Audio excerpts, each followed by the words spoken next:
Israel. So the resolution comes down. Hamas says, we'll give you back a couple dozen. The resolution says all. People say, well, they're a terror organization. You know, of course, Israel's going to have more conditions on them. They're a fully functioning democracy. Is that fair? And is that the way you would play it?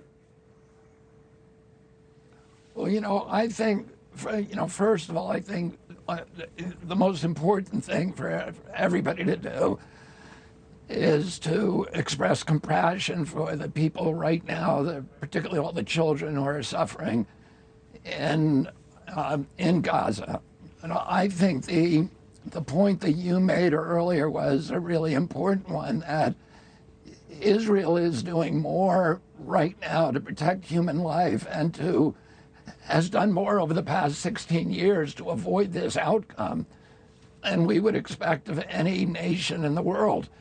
Hamas has bombarded Israel since 2006 with over 30,000 missiles and mortars. There are people in whole sections of Israel who I've talked to who have raised their children in bomb shelters. Their kids have PTSD. If Cuba sent a single missile onto Miami, we would be there in an instant. And Hamas has been targeting civilian populations for 16 years. Right. With thousands of missiles sometimes. And since this attack, they've sent 9,500 missiles. So, you know, Israel has done something I think nobody else in the world has ever done, which is it built the Iron Dome so that it would not have to attack Gaza.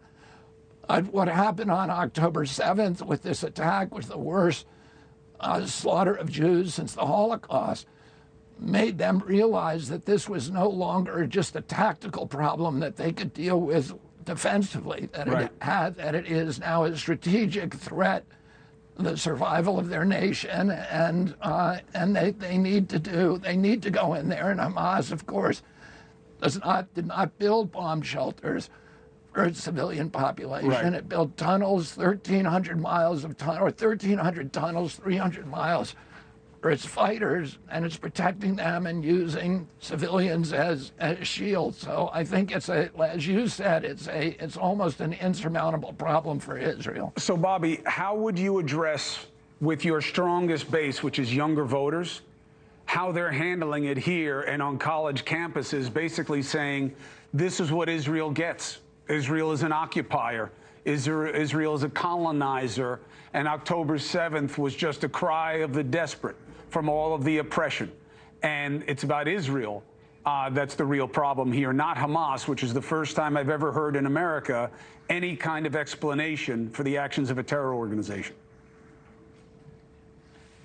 I think that there's just a tsunami of misinformation and kind of moral bankruptcy that we're seeing on the college campuses about this issue, and you know, the idea that Israel is an apartheid state because it's a Jewish state.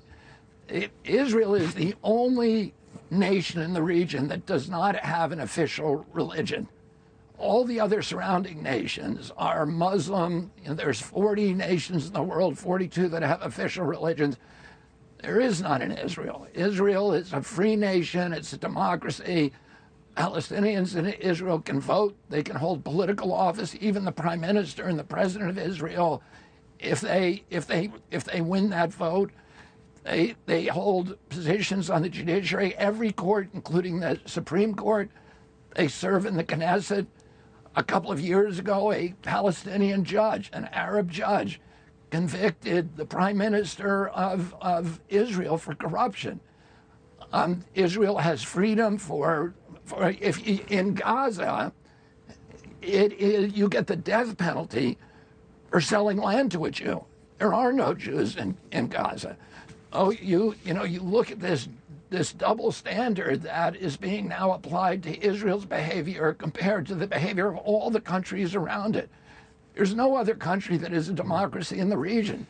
There's no other. If you're a Palestinian and you want to criticize your government, you better do it in Israel. Because if you do it in the West Bank, if you do it in Gaza, if you do it in Jordan, if you do it in Syria, if you do it in Lebanon, you're going to either have your throat slit or you're going to go to jail and be tortured. Oh, you know, the freedom that people have, so calling Israel an apartheid state is such an absurd twist and perverted twist. And ultimately, you know, if you're applying a double standard, it reflects a bias, and you'd have to call that bias anti-Semitism. Hey, thank you for watching.